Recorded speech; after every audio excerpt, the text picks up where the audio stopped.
I just double-checked actually with Loretta because I said, oh, surely, was it during COVID that Martin started with these internships? And we sort of said, oh yeah, this year's the third year. Talk about a trailblazer. I mean, this was in a period no one was leaving the house, so there was all sort of other restrictions and isolation requirements, and even then it sort of stood the test, I suppose.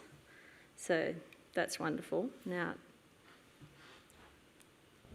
I think I'd like to be a bit hands-free now.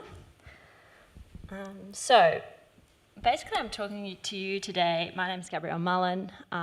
And I'm wearing 3 hats, I suppose, here today. Firstly, I'll just talk to being a student at UTS. I finished this year with many exclamation marks. So I'm really looking forward to that. And I've done a double degree, which means that what was required for my degree was just 3-month internship. I didn't have the double with the diploma, and hence the need for 2 6-month internships. I'm also here on the EA side of things as I've got skin in the game.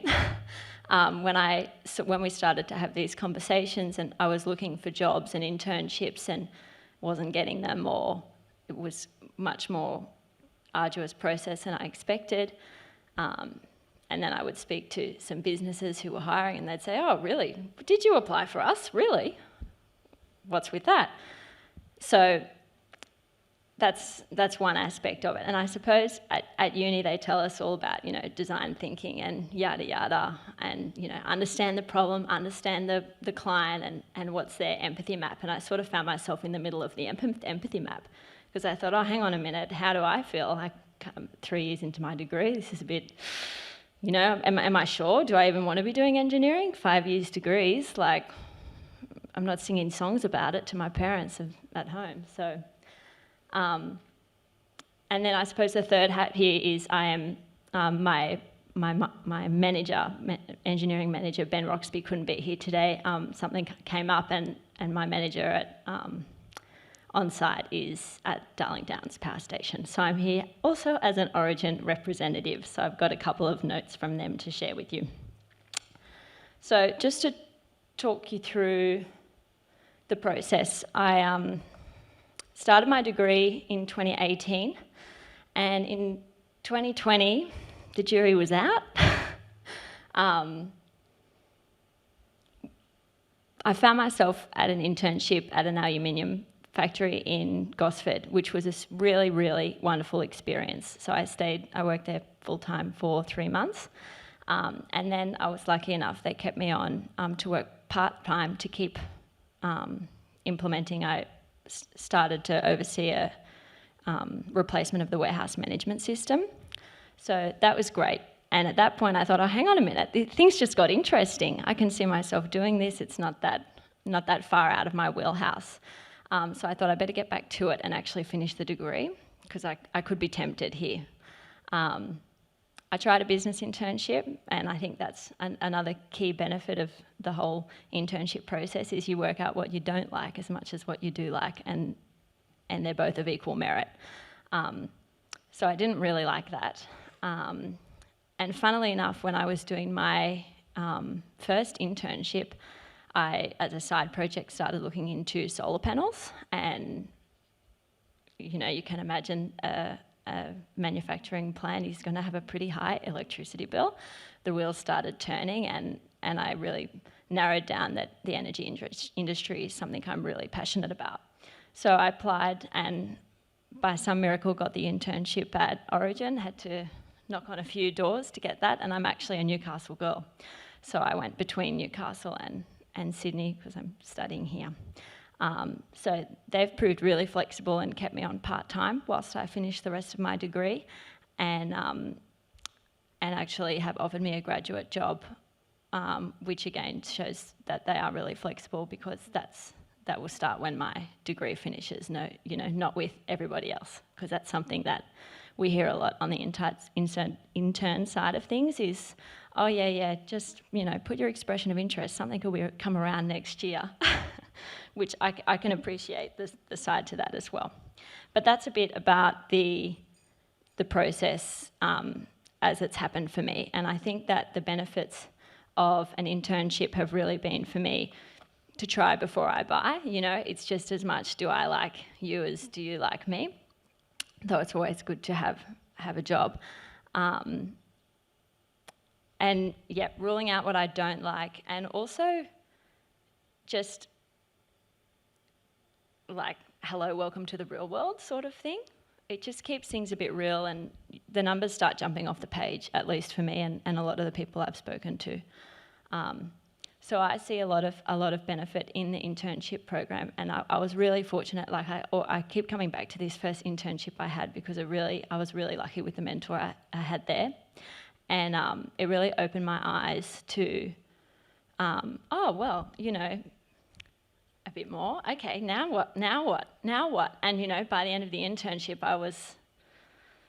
You feel yourself that you're developing, and I think it's rewarding for everyone. So in that process, I did have the experience of onboarding some other interns, which, like, when we talk about that, it's sort of you have scale efficiencies when you have several interns at once, basically, is I think the common theme there. So, but that experience of being on the business side of things and putting an intern on was useful, and I think it's all about perspectives in what we're trying to do as engineers or soon to be engineers. So I had some lessons learnt from my internship at Origin. I was on site, it was great. There were actually 3 of us there, so maybe 3 is the magic number. That could be something. But, you know, there's soft skills, and I don't really know, frankly, how soft they are. They seem pretty practical to me.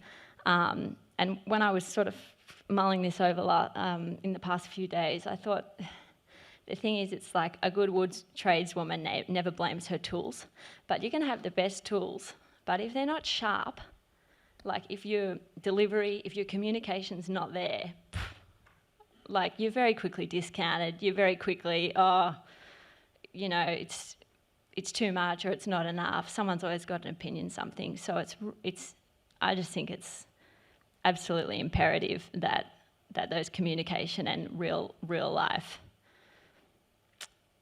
soft skills are, I just think they're critical. And I did learn a lot of technical things at the power station, but the real key takeaways were all around the art of asking a question,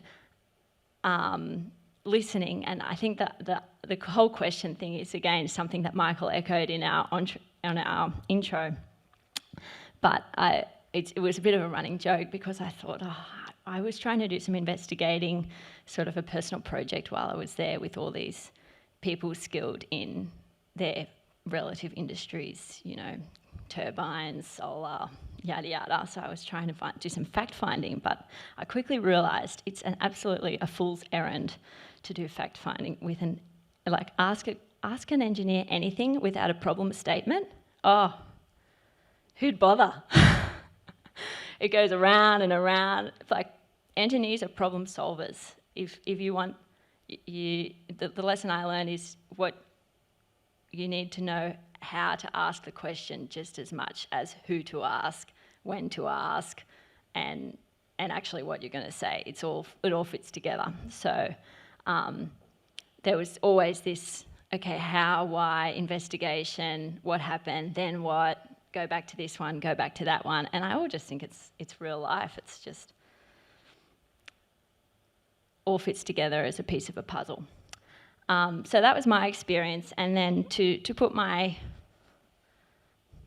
have a turn of my boss's construction hat, I'll pass on some of their comments about succession planning at Araring. And I think that first point is really critical from their perspective, and I was fortunate enough that I felt quite involved in the communication that I've had with my managers at Origin, is that it's sort of that practical point again. There has to be a business case for putting on an intern. Like how that's lovely, you leave today and you think, oh, it'd be lovely to have an intern, we haven't got the money. Or, you know, next financial year, or what are we going to pay them, or if I hire an intern, then that chews into my budget for a full-time employee, or, you know, then can we do part-time? And I think that that sort of stuff is very, that sort of red tape can tie things up, and that's what Ben